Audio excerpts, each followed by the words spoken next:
Hey guys, and welcome back to Now for something a little bit different. Episode 58, guys. Yes, I am back from the dead. It's been almost a month since I last recorded.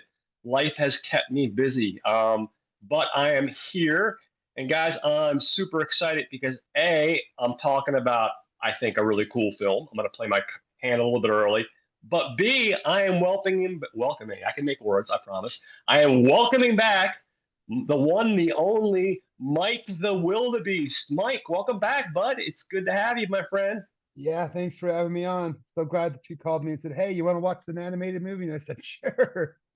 Yeah, well, I know like there's a couple people that like the things that they like and that are in their wheelhouse, and like myself, you're very diverse in your tastes, and I know we've often professed our love for some of the animated offerings that the Yeah, cinemas have been providing, and over the last 10 years or so, I feel like America in particular. Now, this film is not from an American filmmaker, but in general, I think as a country, we've gotten better with some of the animated films that we've been offering to the world. There's nothing wrong with the Disney and the Pixar and all that wonderful stuff, but it's great to see more filmmakers exploring films that are not just relegated to just being kiddie fare, if you will. Like I think for the yeah, longest time, if you're an American, it's associated.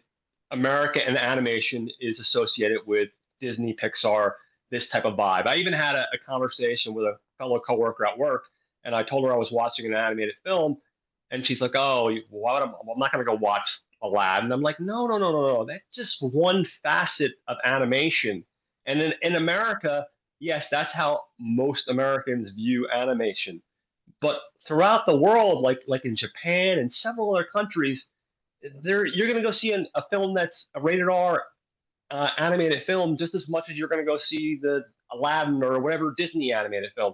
It's such a I guess more respected thing over there. It's just more yeah. mainstream. It's part of more mainstream society and how other countries view animation throughout the world. Whereas a lot of Americans, not all, but a lot of Americans tend to view it as just being this one thing. You know what I mean? Well, And look right now at news. The global box office with Neza 2 from China is right yeah, made $1.3 billion only out of China. that's crazy.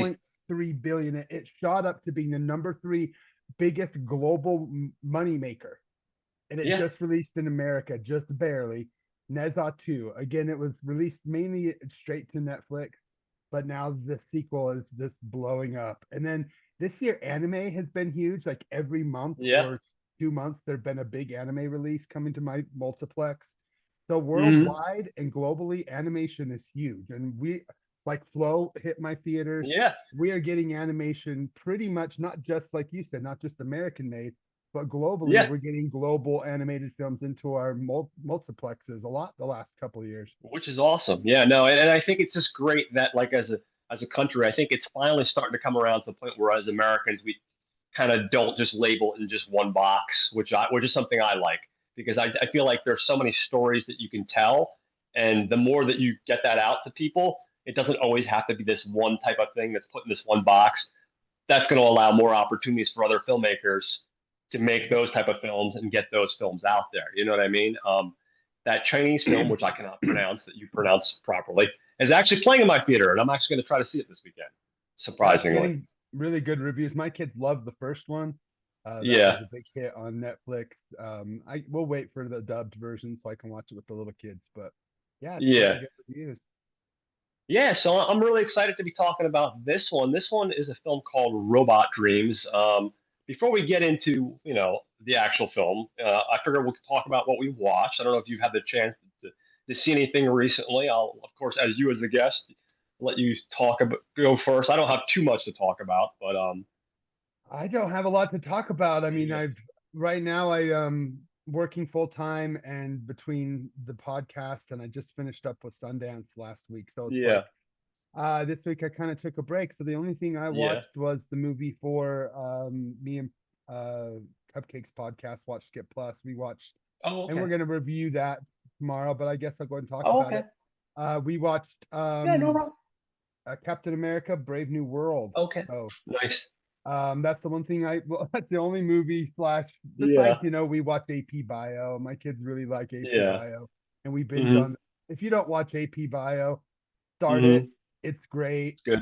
Yeah. It's such a funny TV show. So again, what are you watching? Nice. We watch AP Bio when we're bored. We throw on an Oh, episode and nice.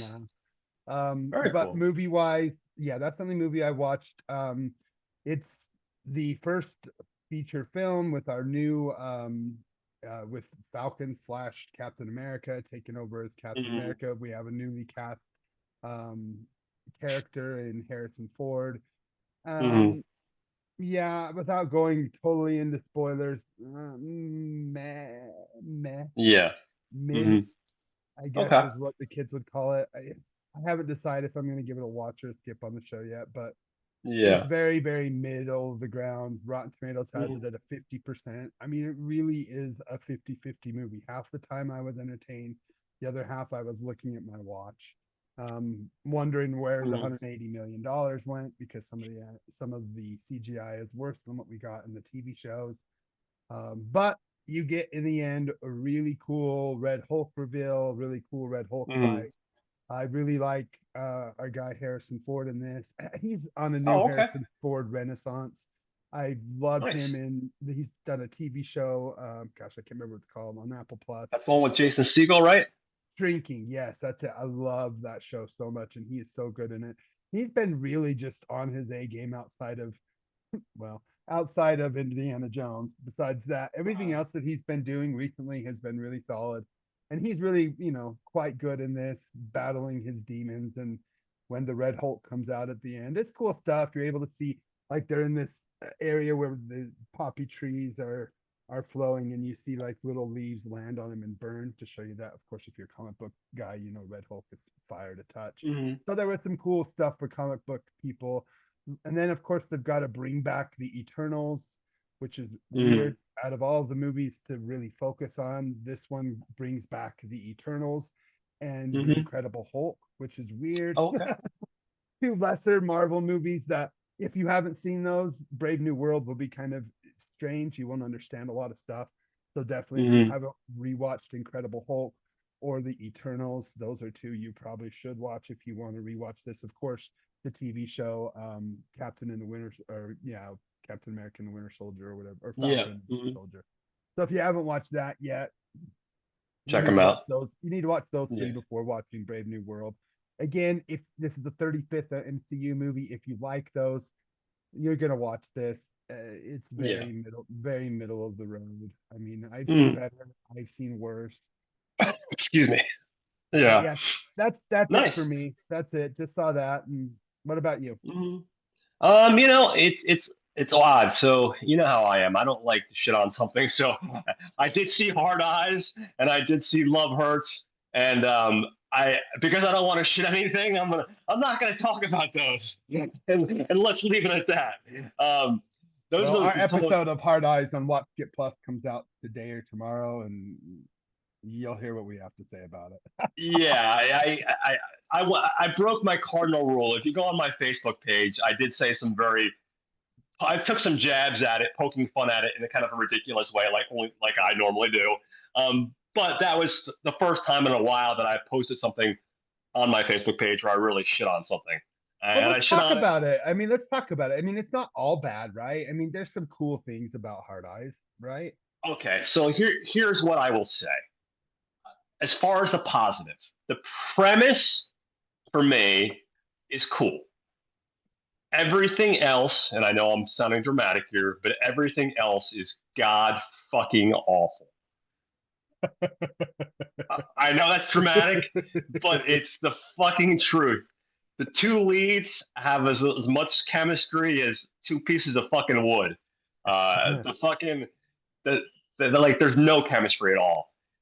The ending feels like like when Scream came out and everyone's like, oh, we did something original in the '90s with horror, and then every other fucking movie became like the let's come up with the Scream Scooby Doo ending reveal. Like I Yeah. Know What You Did Last Summer, and every other fucking movie became the let's find a ridiculous way to reveal the killer. The reveal, I know it shouldn't matter, but the Oh, ending was so bad. fucking horrible. Okay, I Hated the The killer kills were good. so much. The, The kills were the good. The kills were good. mask is good. The mask is cool. The Yeah. kills are cool.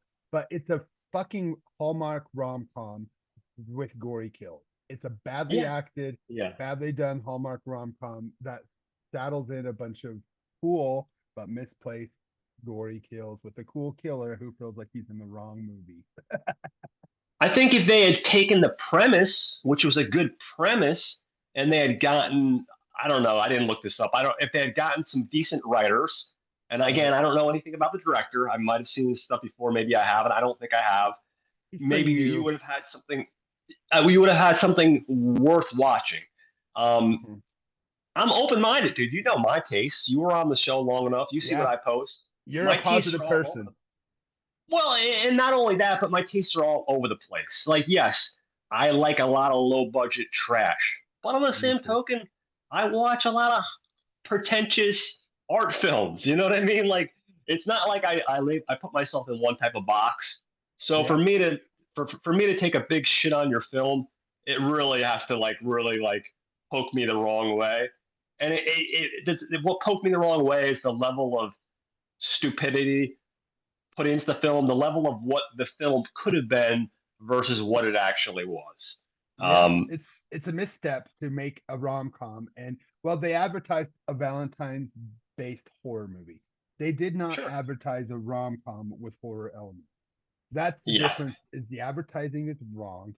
It should be Yeah. not. It should be being advertised as a romantic comedy because Yeah. besides the intro, which is very horrific, which is a great introduction with a great kill that like machete through the camera kill. The intro is Yeah. cool, and I'm like, oh, Oh okay, yeah. this is gonna be awesome. And then boom, you get 30 minutes of rom com before killer comes again. It's like, what the fuck? Like you Yeah. start us with a cool horror movie thing, then you give us 30 minutes of rom com, and then the rom com like meet cute turns into the all of a sudden they're in a horror movie is what it feels like. Yes. What the hell? It's such a jumbled mess. But yeah, let's not waste And too much time on that. I think you and I both know how we feel about it, and you can watch us yeah. on Watch Skip Plus. We are, I yeah, feel like I we're feel like I'm being bad here though, because I'm revealing your thoughts on your episode. You no, revealed your that's thoughts on okay. Captain America. That's okay. You can go back and watch it because we talk a lot Yeah. more about, you Yeah. know, Yeah. I'm giving you we the talk a abridged lot about version. it. Yep, this is the abridged version, but again, the movie shit. It's a Yeah. misstep. It has a cool concept, Yeah. a Valentine killer killing every Valentine. It Yeah. should have stuck to its guns with the horror instead of trying to be a rom com. That's my opinion. I know some people loved it. My buddy Keel, No. who's a GGTMC guy, he and I were talking about it. He's like, I thought it was actually pretty brilliant. Thought it was really funny. I thought it was Stupid. clever. So there's people out there Yeah. that, and it's got a huge No. Rotten Tomatoes score. The critics are liking it, so we're kind of in the Yeah. minority. So everybody make your Yeah. own opinions.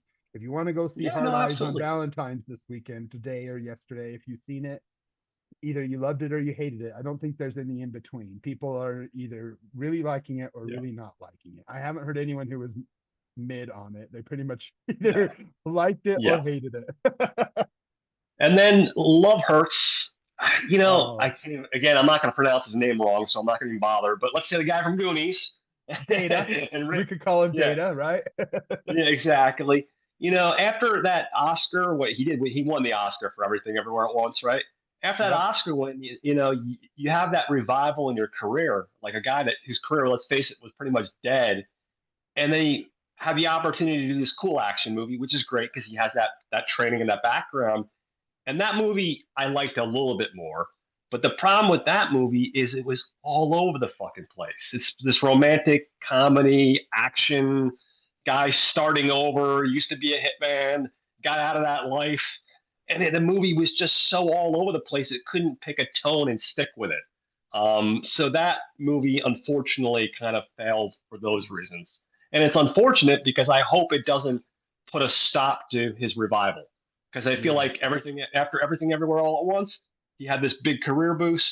He got this opportunity. I'm hoping if I go on Internet Movie Database, I'm hoping that's not going to be the career stopper after because I don't think that was I don't know if it was a failure at the box office or not. I'm not even sure, but I know it was Uh, a failure as far as what it was trying to do. It just yeah. they didn't It was a they didn't bomb. pick it. It was a choose your own adventure, which is not something you want when you're going to watch a film.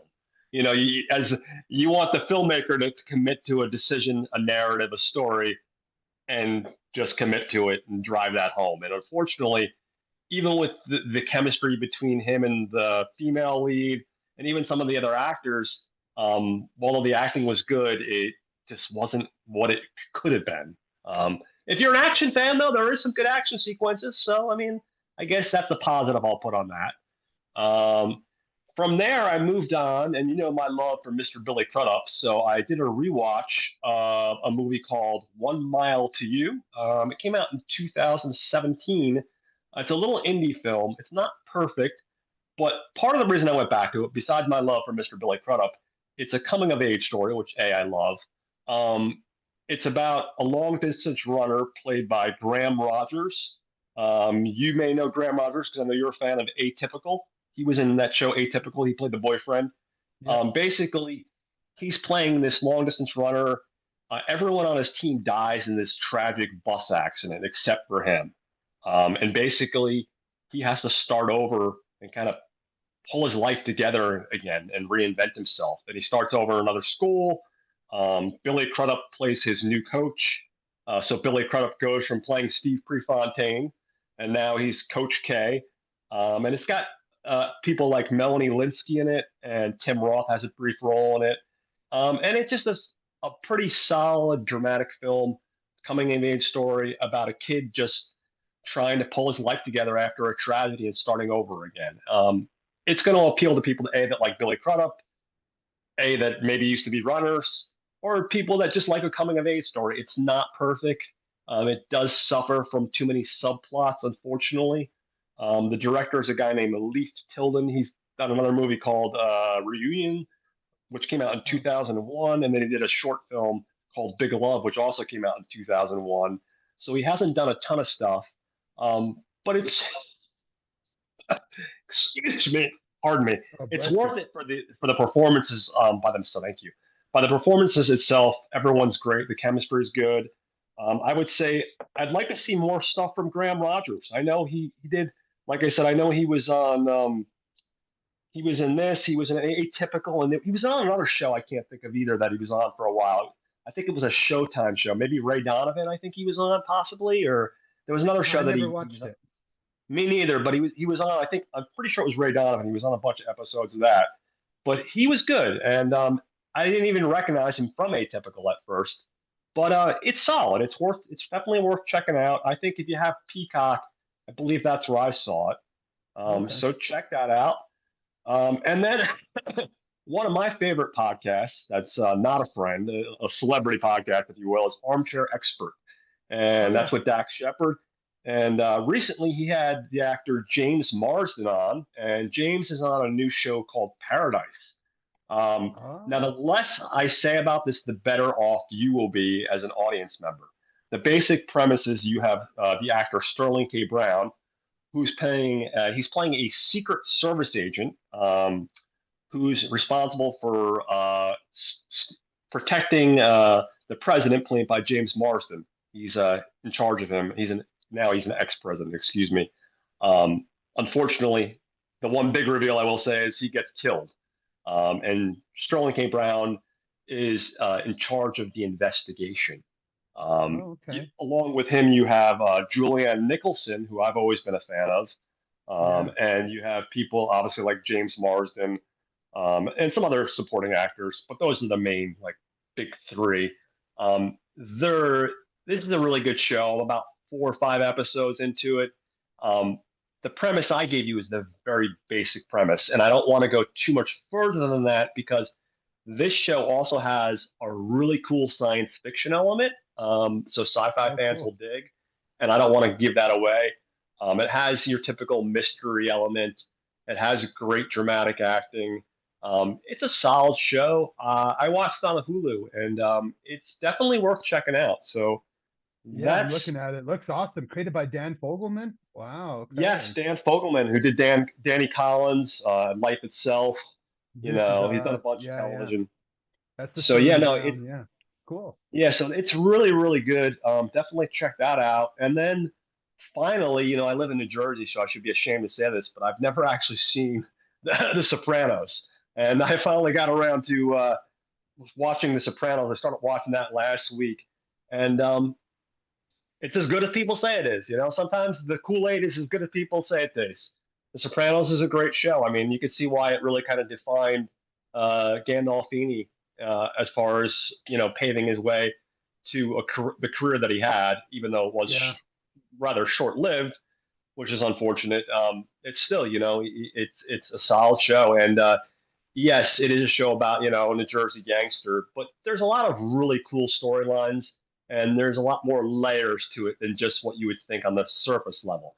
I think part of the reason I avoided that show for so long is I think I was like a little bit naive in the sense that I didn't want to just have a typical gangster story. Like to me, like Yeah. okay, we've seen Goodfellas, we've seen Casino, we've seen every fucking gangster movie known to man that's become popular, and it's like, is there something more beyond the surface level of that? And I think that the answer to that is yes. I think there's humor. I think there's drama.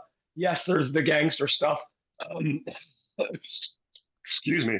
But I also think there's some really great dramatic elements, and just like family stuff. Like this guy's a regular guy at the end of the day, just Yeah. navigating his family and his life and stuff. Um, I definitely think it's worth your time if you haven't seen it. Definitely a solid show, and I caught that on, of course, on HBO Max. Excuse me for 1 second here. Yeah. Just while you're doing that, my history with Yeah. Sopranos is I didn't start watching until probably 2004 or five. I just gotten Oh, okay. divorced. I Nice. just moved into an apartment where I got free cable, and I think Uh, it was the last. I jumped in the last two seasons, 2.5 seasons. I think it was what it was, uh, and I'd never gone back, but I know how it ends, and I kind of got a good, from the last 2.5, 3 seasons that I did watch back in those days. I really did like it, but I have never gone back and rewatched it. So maybe I never watched those first few seasons. I've only ever watched the last, I don't know, 2 or 3 seasons. So yeah. yeah, maybe it'll be worth it for me to jump back in because I've seen Breaking Yeah. Bad like 3 times, and I love Yeah. that. And everyone's like, if you love Breaking Bad, you should go back and rewatch Sopranos. So maybe I'll do it. Maybe I'll talk the wife into it. Yeah, no, I think it's worth it. I think, like I've always said this about Breaking Bad. What I think about Breaking Bad, make what makes Breaking Bad work so well is they had a beginning and an end before the show even started. Like they had the beginning point, they had the end point, and there was no second guessing. There wasn't like, oh well, the show did good after 2 seasons, so how are we going to go from now? And I think from what I understand from Sopranos, I think they kind of had it figured out from the jump. I think they had like a clear idea of the narrative, the narrative, and where they wanted to go with the narrative, which I Yeah. think is important. Um, Yeah, I think that comes down to Vince Gilligan just being yeah, such a talented writer, such a great creator, just somebody who really knows how to make TV. I mean, going all the yeah, way back to his writing on X Files, and it's before he went on to Breaking Bad. He's always been a solid writer, and I think Breaking Bad yeah, and Better Call Saul are solid because of the writing and the acting. yeah, It's one of those rare. And again, I have only watched the first couple seasons of Better Call Saul. As much as I love yeah. Breaking Bad, I need to Important. go and rewatch Better Call Saul. There's a lot of hour-long dramas I need to go back to. Yeah, no, I'm in the same boat. I've seen all Breaking Bad. I even saw the El Camino movie, and I think I started Saul, but I got like a couple episodes in, and then I just got distracted by something else. I don't, how it is with life. Yeah, But it's one of those ones. Eventually, hopefully, I will eventually finish. me too. So I need to yeah, get that back to it. that kind of wraps up what I've seen lately. There's some other Okay. stuff here and there, but it's stuff that I might possibly talk about on the show at some point, so I don't want to go too deep into that rabbit hole. That brings us to today's movie, Robot Dreams. So what's Yeah. interesting about this film is I did not know it existed. I got to put a big shout out to Brad and Troy. They covered an animated movie in December called Mars Express, which is a Japanese Oh, film, a okay. sci-fi film, and they had a guest, a guy named Michael Neal, who's a filmmaker. He did a movie called Infinite Santa 8000. He's an animator, Oh and yeah, I know that movie. weird movie, but it's fun. And he said this is one of his favorites. And then when I went down the rabbit hole further, I realized that I had actually seen something by him. I had seen a film, a live action film this filmmaker Pablo Berger had made called Blancanieves, which is an interesting film, which I'll talk about in a minute. Um, and I was, like I said, I was really impressed by it. Originally had a 2023 release date, but I think it didn't get over here until 2024. Yeah, it Um, was nominated for best Oscar for animated film last year. oh, it was okay. Oh, awesome. Very cool. Nice. I didn't even realize that. Yep. Interesting. Yeah. So, yeah, a guy named Pablo Berger out of Spain directed this. He's done a couple live action films. He did a movie. Hold on, I got his resume right here. In '03 called Torremolinos. That's his first feature. Then he followed that up with Blancanieves in 2012. He did a movie called Abracadabra in 2017, and then he did this one, Robot Dreams. And then he's done a bunch of short films and what have you not. He also wrote the screenplay along with the original writer because it's based off a graphic novel by a writer named Sarah Varon. I haven't read the graphic novel, but it's on my list. And yeah, that's a little bit. There's not too much background info on our man Pablo, other than I know he's from Spain, and this is his Hmm. first animated film. I tell you what, I give anyone credit to make that transition from live action to animated because I feel like it's a big step. You know, they're so they're so different. I mean, you're essentially you're telling a story, but they're Yeah, different mediums almost. You know what I mean? Like from live action to animated. So it that's a seems little like bit of a it seems like it was a story that he kind of like really felt connected to. passionate about. Because Yeah. initially, from what I read, Sarah had optioned the book to be turned into a computer animated film, and Oh, that okay. ended up falling through until Pablo got his hands on it, and him and Sarah worked together. And he kind of mimicked, from what I gathered, he mimicked her style, but added a little flair to it as far as the looks of the characters and the overall look of the Mm. film. So both to expound upon the graphic novel as well as make it its own fresh world. So yeah, let's keep talking about it. I really Yeah, like no, of this. course. Oh, good, good. I'm glad. I'm really glad, man. This is the same thing. This is definitely. I mean, again, playing my hand early. Last year was a really good year for animated films, mainstream and non-mainstream. And this is definitely. I mean, I don't like to put rankings on things. I just never did, but it would probably be near the top of that list if I were to do that, something like that. So yeah, we have Pablo Berger, excuse me, and Sarah writing the screenplay, him directing, of course. His other films, I will just mention briefly the ones I have seen. Blancanieves is a fairy tale. It's a black and white film, and it's a retelling of Snow White, primarily silent film. It got a very limited release. I don't know if it's on streaming. I have the physical release on DVD. I bought it years ago. I actually saw that one up in New York City. A really interesting, unique, and creative film like this one. Um, and I've also seen his film Abracadabra, which is another weird film. Basically, this guy gets hypnotized and he gets possessed by a ghost, and it's another really weird story. Um, but it's also really, really good. Another one, unfortunately, I think you can rent it on VOD, like on Amazon Prime, but it's hard to come by otherwise. But very, very interesting and creative. So definitely seek out his live action stuff as well. So I just wanted to touch on that briefly. When I go into music, we have a guy named Alfonso di Villanango. Hopefully, I got that right. Another Spanish guy. He did stuff like Kill Me Tender in 2003, Things I Never Told You in '96. He also worked on Blancanieves in 2012 with our director, Abracadabra in 2017, The Bookshop in 2017 and the film Trans-Siberian in 2008. So that's our composer. There are a couple pop songs in this movie too, and I meant to write them down and I forgot to. But there's two particular pop songs that play prominent in the film. With our, excuse me, when we get to our editing department, we have a gentleman named Fernando Franco. Uh, he's done stuff like Don't Be Afraid in 2011, Blancanieves, again, another guy that worked with our director in 2012, Cargo in 2006, and a bunch of other stuff, you know. And then the only other two things I'll mention, now with the animators, you actually had 104 animators work on this film.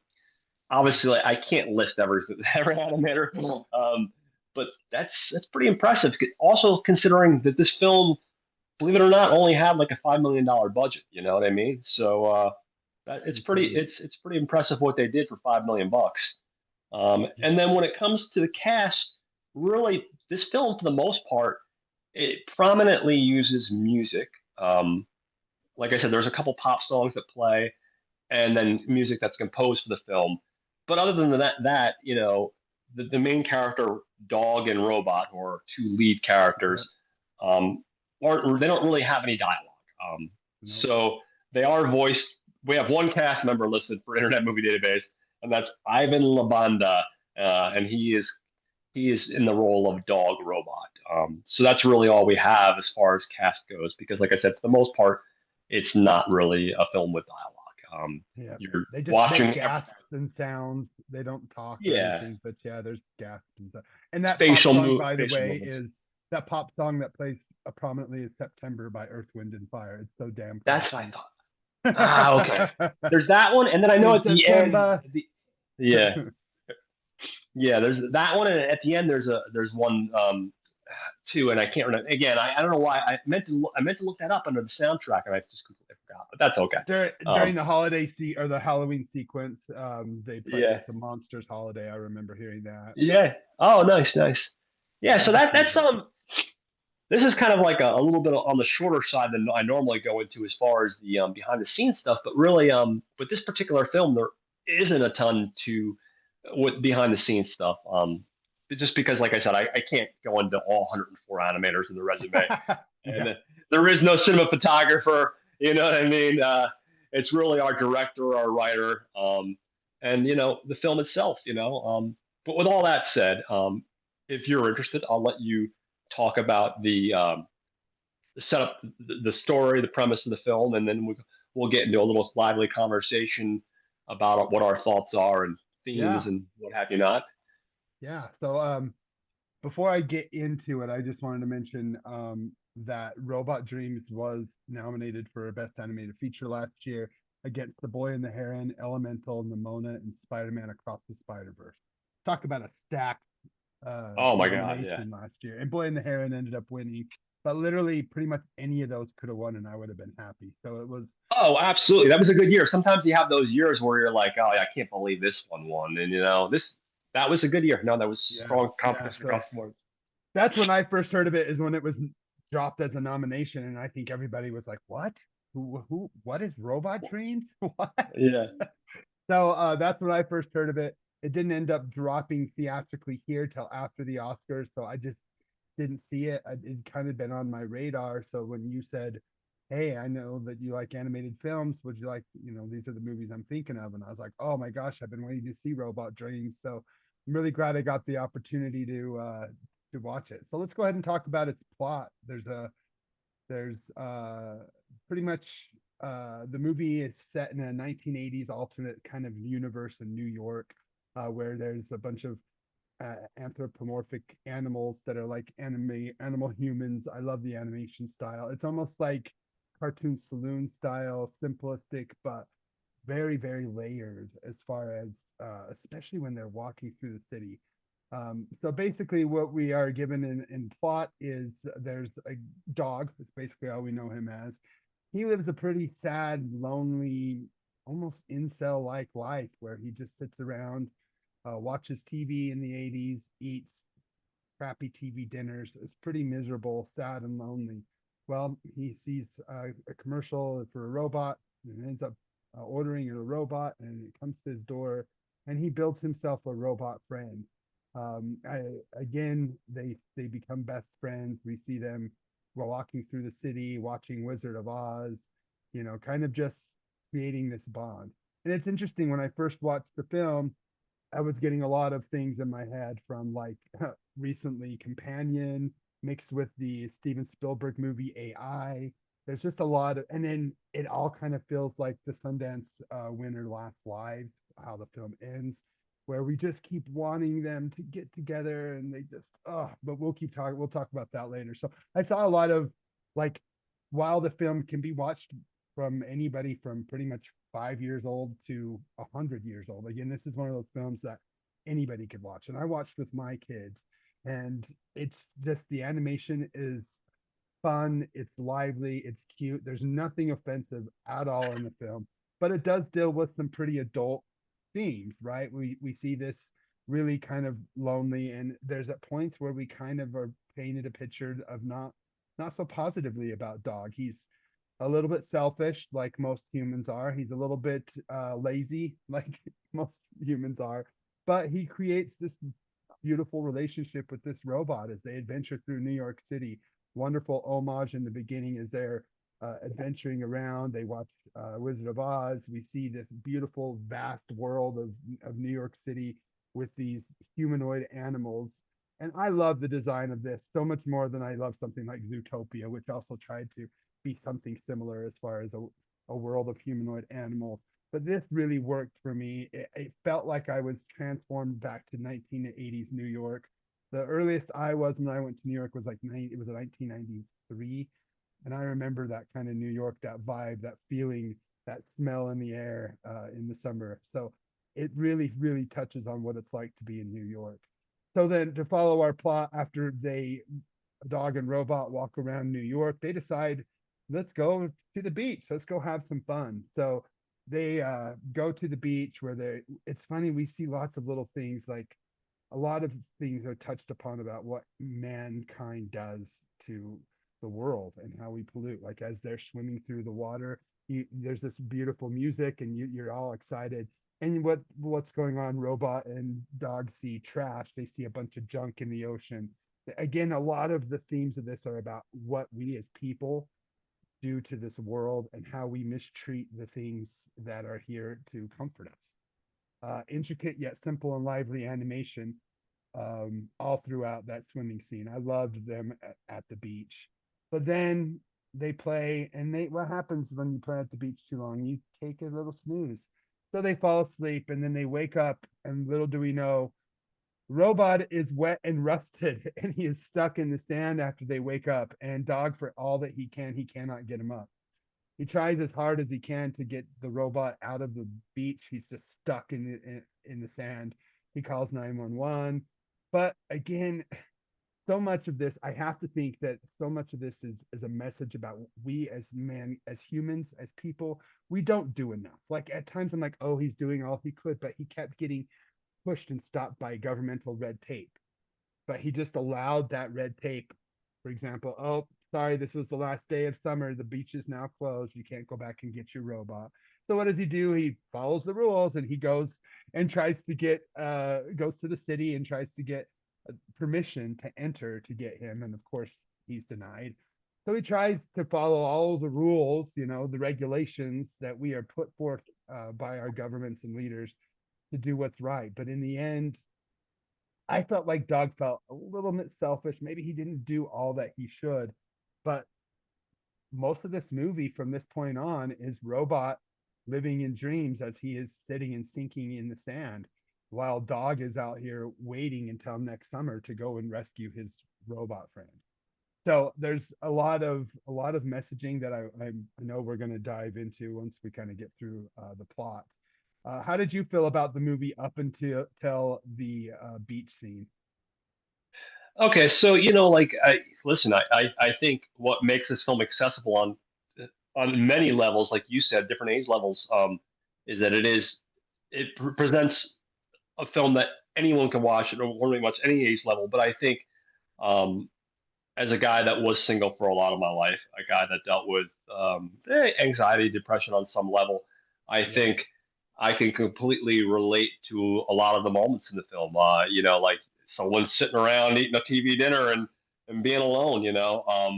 I think no matter who you are, no matter where you're coming from in life, I think we can all been a low point in our life, and just feel like the world's against you, and you feel like you're just stuck.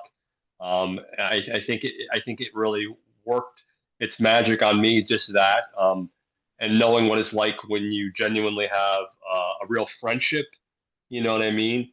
And then Mhm. I've talked about it in the past. I've lost a couple people in my life, like we all have, friends, some people, family, and I know what it's like to have lost a best friend. And we get to that point in the beach, and it's just like it really hits home some of those points and some of those narratives. You establish this connection between these two friendships, these two people, this robot and this dog, and it's amazing. They're dancing together. They're connecting as humanoids, if you will, and then they just pull the rug out right from underneath you, and They do and it's really.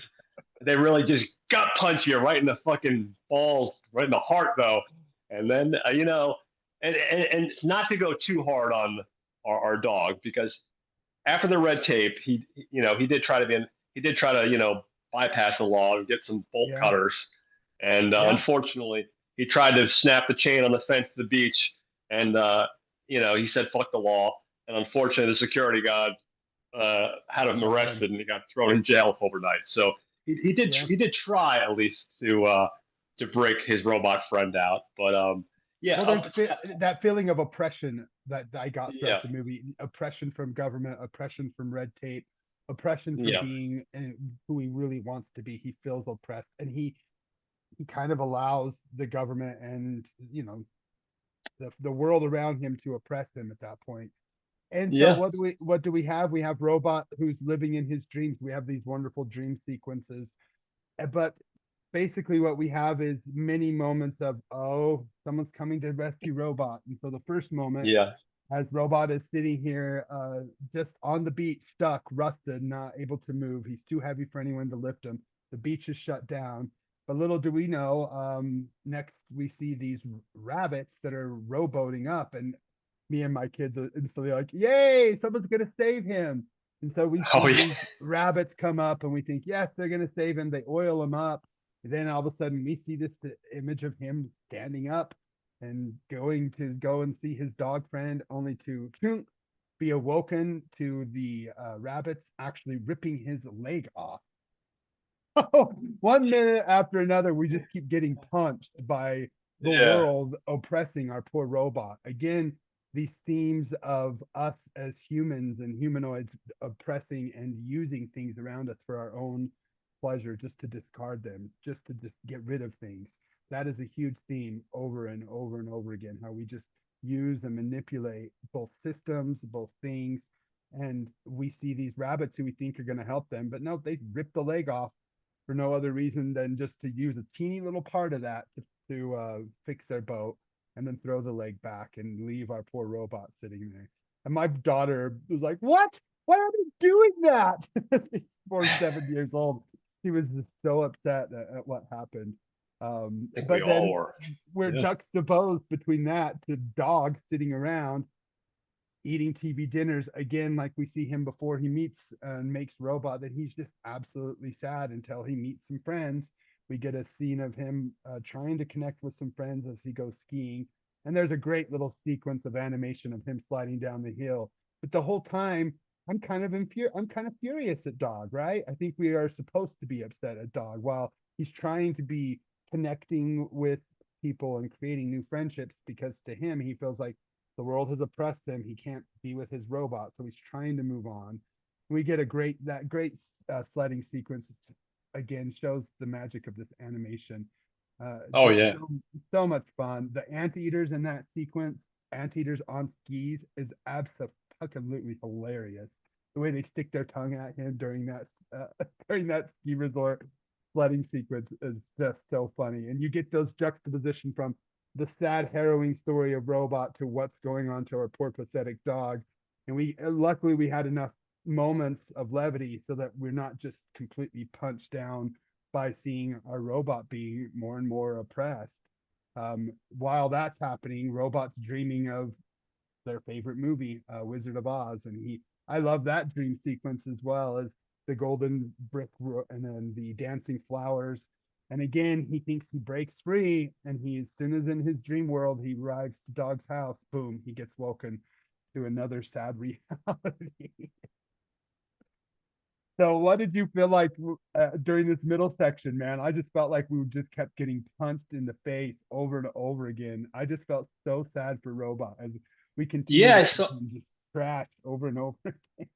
I feel like, yeah, like obviously you're dealing with two different like things here. So you're dealing with like this robot he just wants to be with his buddy, and he's like you said, he's getting abused, and he's just having one thing after another, and he's just having like these nightmares. Like he has this one sequences where he has this one dream where he manages to get up and he goes back to New York, and he's about to go in the apartment, and then he sees coming down the corner, he sees the dog with another Oh, robot that looks exactly like him, and then you wake up and of course it's another dream. So he's having all these nightmares because all he wants to do is be with his friend.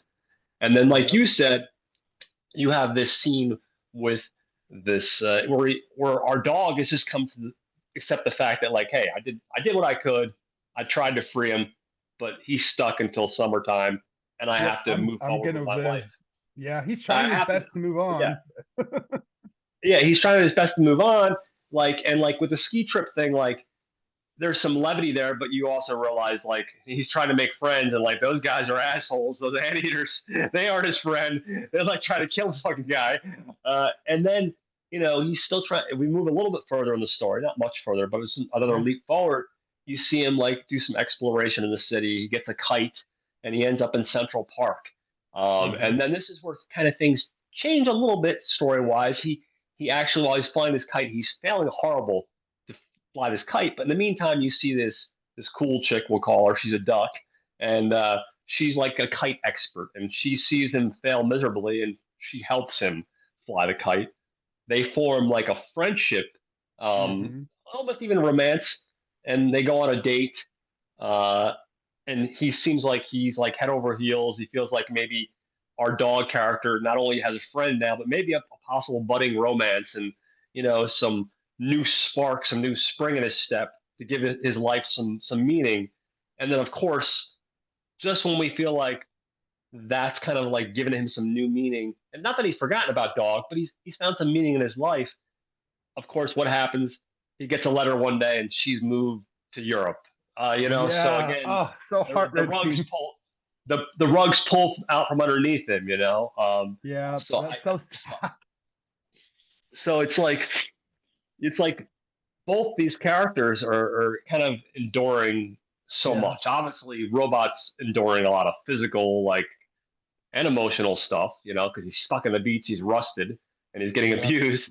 And then we have this poor dog who really all he wanted was a friend, and he just wanted to live life. And just when you think things are going good, things go bad, and then things go good, okay, a little bit, and then you know what I mean. It's just bouncing back and forth, um, just trying to give his life meaning, essentially, I guess. Yeah, and how they've used the dream sequences are really powerful here. How they're used as both a how we get over grief. We dream about the things that we miss. We dream about the things we're sad about. We dream about how we could change things. And so much of these dream sequences are so interesting. The one with dog and the snowman was really interesting, as him chasing a friend again, going back to him building the snowman that comes to life like the robot again. Your dreams manipulate your emotions and make you try to deal with the grief that he was really going through. This was about two people who are, two people again. This is a robot and a dog Yeah. who came together to forge this friendship that through time, almost like any great coming of age film about two people that come together for a summer and then fall apart.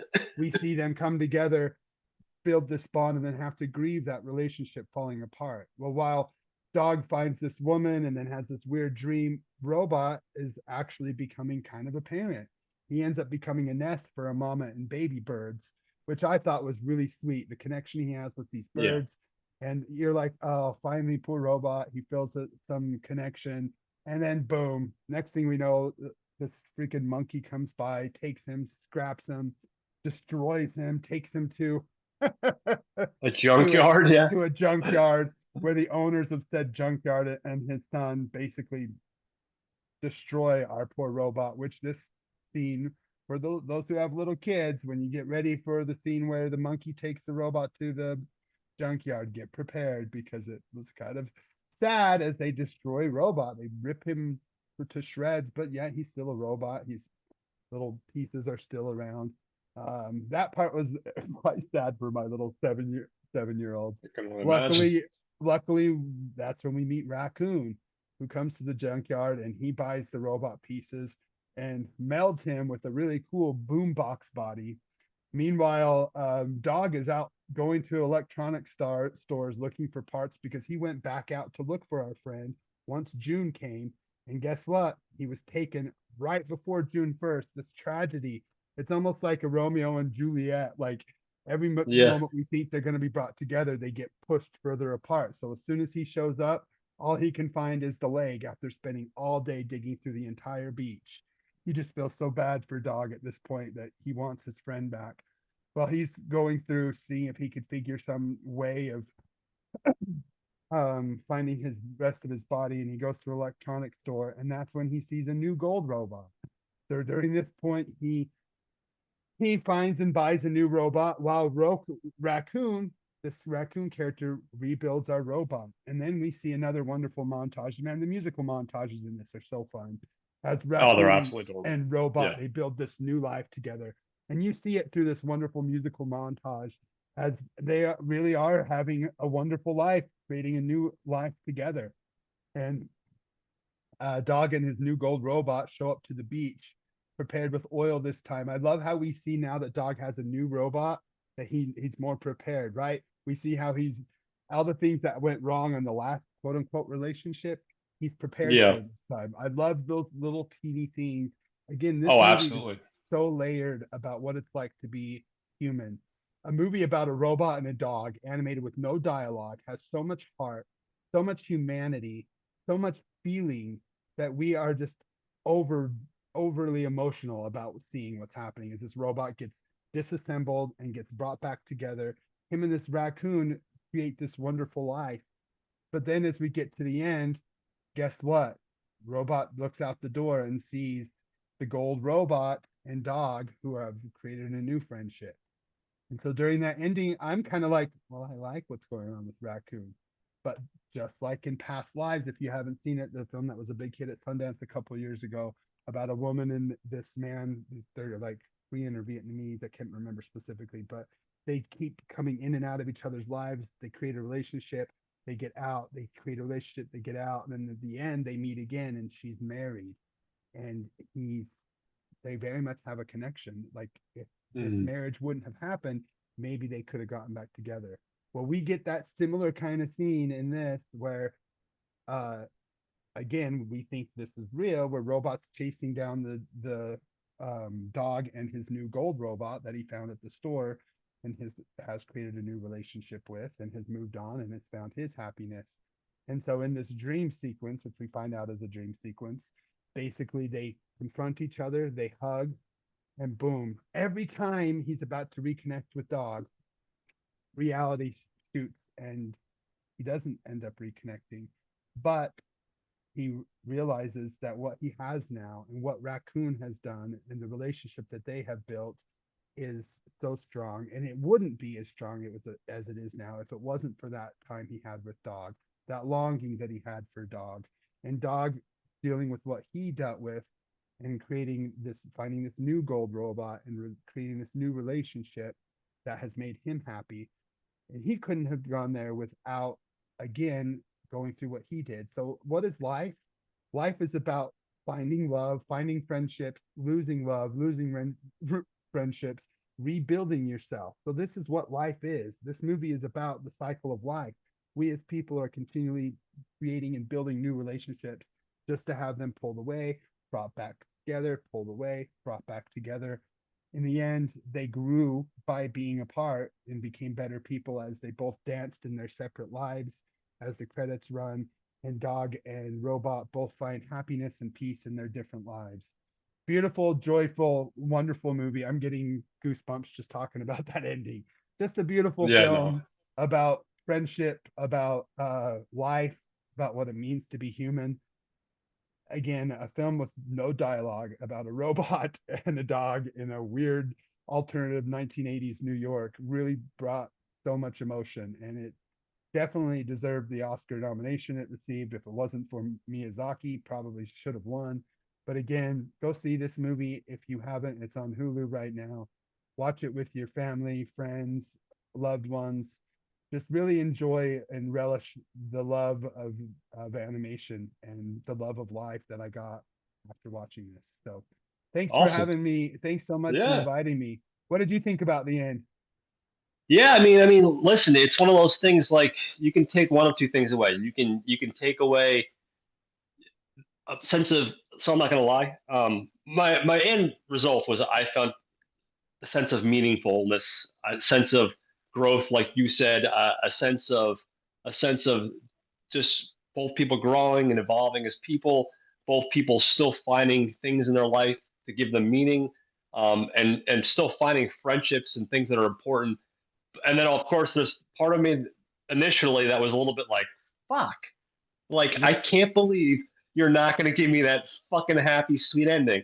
But that was the initial, very very brief, like, hey, there is a happy ending.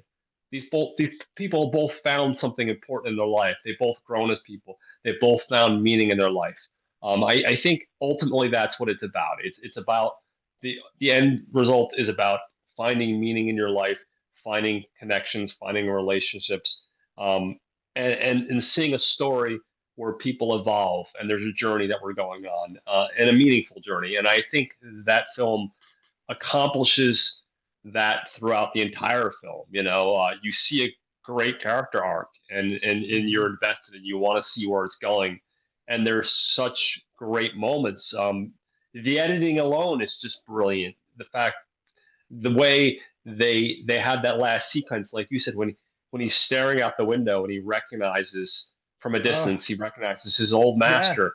And you're like, He run to him, recognizes run it, to him. and then like you said, you have the dream sequence where at first you're not sure it's dream sequence, where he's running, he is chasing him down, and then he realizes that obviously as an audience we're like, that's just a dream sequence, the tricked again. But he still plays the one music, the one song that they danced to earlier in the film in the park, which is by Yeah. Earth, Wind, and Fire. Um, and he plays that song from a distance, and then we get this lovely sequence of robot dancing and we see dog dancing because that was their jam. And it all just kind of ultimately culminates in this happy ending of, hey, both these people have gone on this journey, um, and they both come out the other end and they both grown from it, and they both found things in their life to give their life more now. Give their life something more than what it was. They both learned from each other. It's just such a tremendously wonderful film. It's so warm-hearted.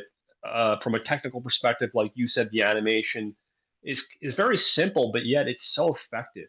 And Hmm. it's so beautifully done. And I'm pretty sure it was hand-drawn animation, and it looks great. It absolutely looks great.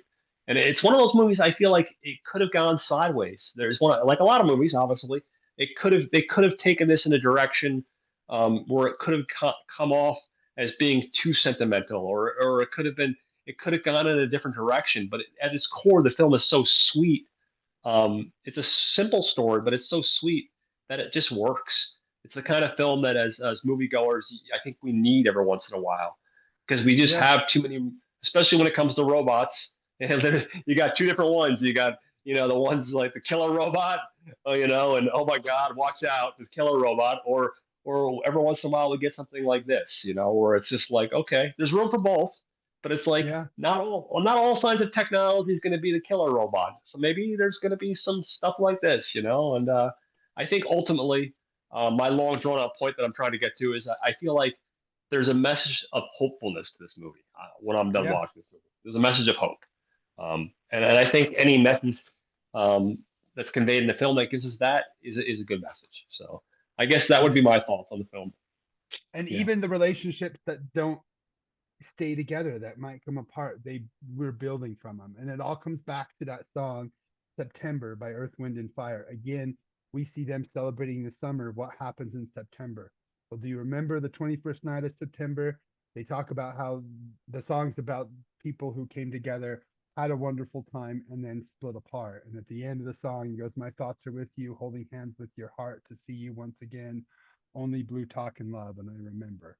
And that song and that movie, again, if there was ever a perfect pairing, it's the way that that song and movie comes together at the end, as they Yeah, remember joyful. Like they couldn't have these new relationships if they didn't forge that original relationship, even though because of things, whether it was government, whether it was just circumstances, ignorance, it wasn't like he wanted to rust his robot out. He was doing what any friends would do. Let's go to the beach, yeah, he wasn't trying to be hurtful, but again, no, he learned and grew. We saw when he went back to the beach again with the new robot, he kept him out of the water, he kept him yeah, oiled up.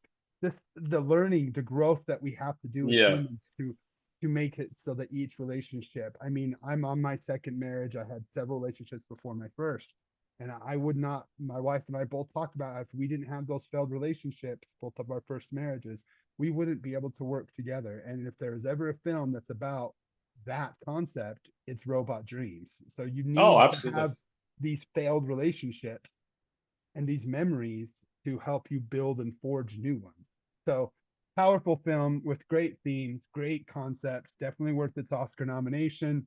If if there was a world where Miyazaki wasn't going up against him, Robot Dreams yeah, probably could have won. But again, it was going up against Spider Verse and Elementals and a lot of good year for yeah. There's a lot. animation.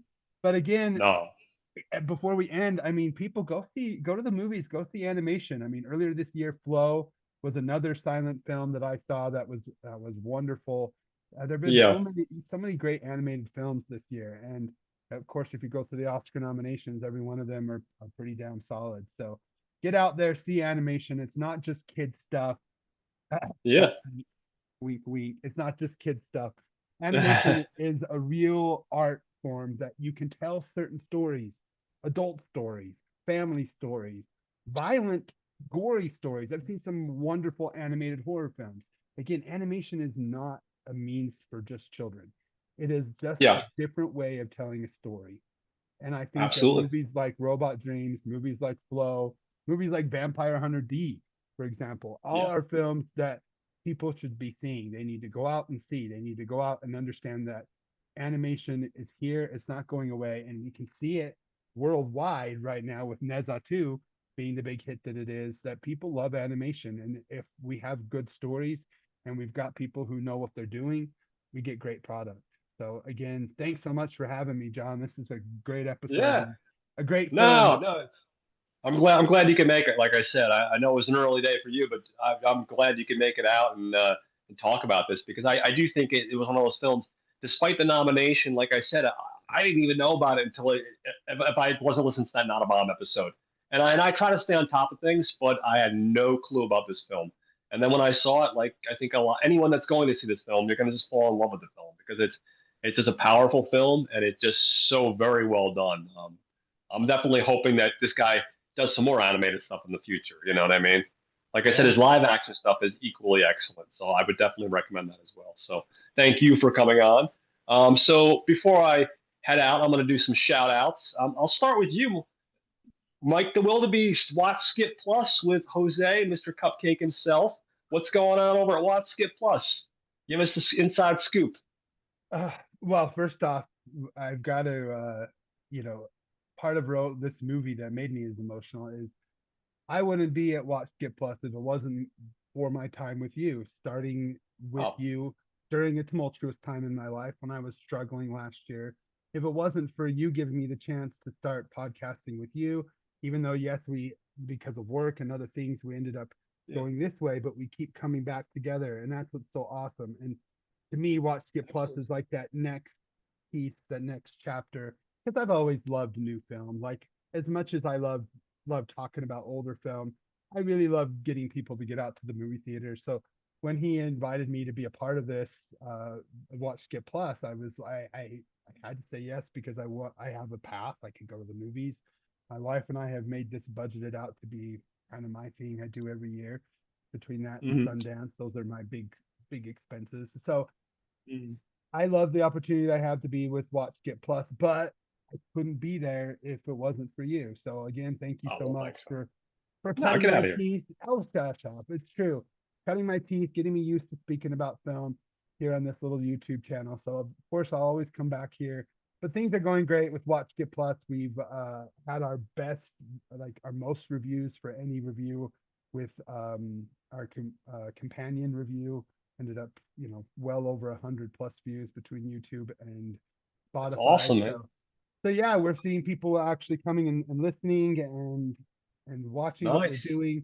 Um, Cupcake's really become an awesome animator. If you've watched on YouTube, I mean, if you get the chance to watch, like, give it a watch, because especially our movie review proper episodes, he really goes through and edits movie posters. He puts things overlaying on top of our communication and talk. So he makes it entertaining. So Jose, good job with the editing. I mean, he really has turned a show into only audio into a visual show, and we've kind of really embraced that part. So YouTube, and you can also watch our videos on Spotify as well, or you can just listen if you want to. I feel like we still just do what we do. You can still just listen. However, if you want to watch us, you can. Again, it's an evolution of a show. Like, we changed format. We've decided to shrink it down to an hour. We don't like to go over an hour and 15, unless the special episode, the Sundance one, we went an hour and a half. But for the most part, Hmm. we've streamlined things, so we don't go as far into the cast and crew like we used to. Again, it's just Hmm. finding a new flow with how the show works. So yeah, things have really kind of hit their flow with us. Wink, wink, as I'm looking at the poster for the movie Flow. But yeah, it's been a great time. Our last uh, couple episodes have been great. We have the Sundance episode that just dropped this week, and then we're either today, I think he's doing it today, the new episode for um, Hard Eyes, which, again, give it a view, um, and see what we have to say. I think we had a lot of fun talking about that one. But overall, it's just been awesome to see your channel grow, and see you bring on the guys from Raiders, and see Dave on there, and the Not a Bomb guys, to see what you've done here, and to see what we're doing with Watch Skip Plus. And then the old host from Watch Skip Plus, Alex, has like Watch Skip Plus reinvigorated him to restart an old podcast he did, Hmm. which is more about his passion. So he's got the Friends Hmm. with Benefits that he's doing. So check that out with Alex MC. And yeah, and what you're doing here. And let's talk about the rest of our podcast friends. Yeah, yeah, of course. So besides you guys, of course, you definitely check you guys every week. We got Not a Bomb with Troy and Brad. They just released an episode yesterday, and they talked about the adventures of Baron Munchausen, the Terry Yep. Gilliam film. So definitely check out Troy and Brad. They also had good old Sammy from the GTMC pop up on there. So Sammy check them Ray. out. Of course, Raiders of the podcast we have with Dave and Tyler and Greg and the rest of the boys and Kevin. Check out them. They're releasing their 400th episode as of tomorrow, so that's a big milestone for those guys. And these guys usually talk about two films every week, which is absolutely mind blowing, and then determine which one's the victor. But I believe because it's their 400th episode, this is going to be a big episode, though. So I believe they're talking about possibly four films. I want to say four films for the 400th Yeah. episode. I want to say, They do a special every month where they do four films. I don't know how they yeah, do it. They do the regular yeah, 3 episodes a month with two, then they do the yeah, four film specials. yeah. So they usually record on Saturday nights, but Dave I think handles the editing, and he's pretty good. So that'll probably drop tomorrow on Sunday, I believe. Yeah, Usually huge. Sunday or Monday by no later. So definitely check out Raiders of the Podcast. Can't say enough kind things about those guys and what they do.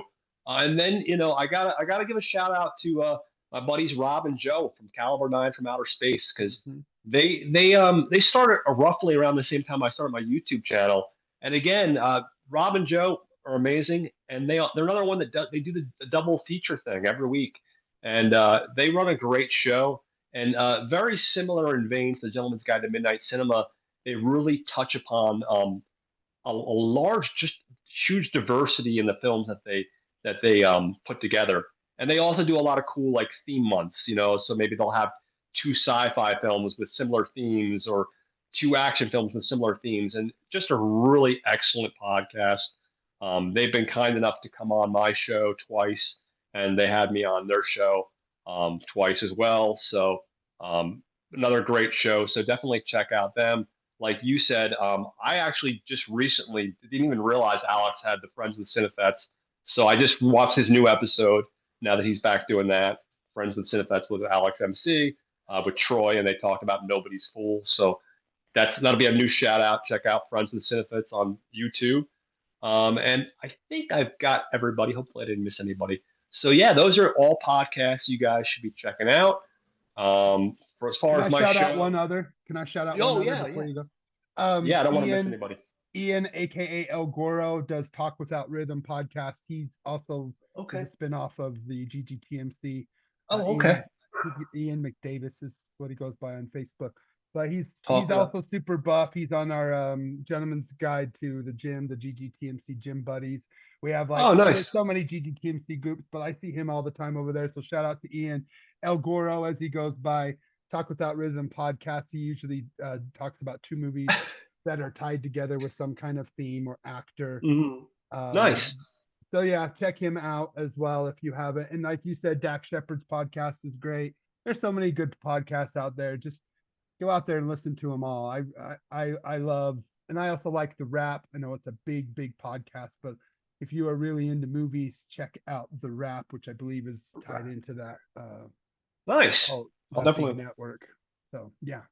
Awesome. So yeah, I'll definitely add both those on the rap and the other one, Algoro. You said right? Rhythm Without Podcast. Was it Rhythm with Yeah, Rhythm with the Talk Without Rhythm. El Goro, he's Talk been Without Rhythm? around Okay. this. You've probably seen him around the GGTMC groups. He's Yeah, I'm sure. Yeah, no. So I'll definitely be adding both those onto my list because I'm always looking for stuff, especially when I'm at work and I'm doing my thing. Got to have something in the background to listen to, for sure. yep. So definitely check that out. As far as my channel goes, after taking a month off for just different stuff I had to deal with in life, I'm finally getting back into the swing of things, and I'm going to be focusing on some animated films for the next month. Starting off with Robot Dreams. You're kicking it off, Mike.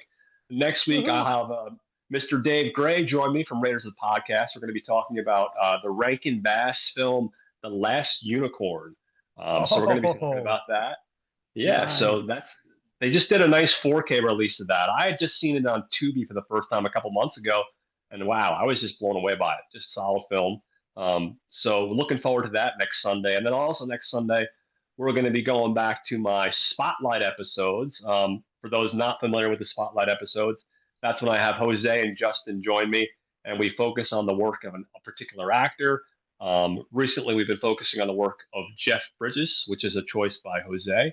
And we're going to be talking about the film The Fabulous Baker Boys. So we're going to be doing that next Sunday as well. I got a nice double round of podcasting next Sunday. So those are two Woohoo. releases. Should be out by next Sunday night, maybe Monday, worst case scenario. And then I got a bunch of other stuff lined up, but I'm going to keep that a mystery for the moment. Woohoo. So those are some things to look forward to. With all that said, again, thank you, Mike, for coming on. It's been an absolute pleasure, and I wish everyone a happy weekend and a a little bit late here, a day late, but a happy Valentine's Day for those that were celebrating. And hopefully everybody's off on Monday for the President's Day, and you get a nice 3-day weekend out of this thing. If not, enjoy your time off regardless. So I hope everybody has a good one, and thank you for listening. Uh,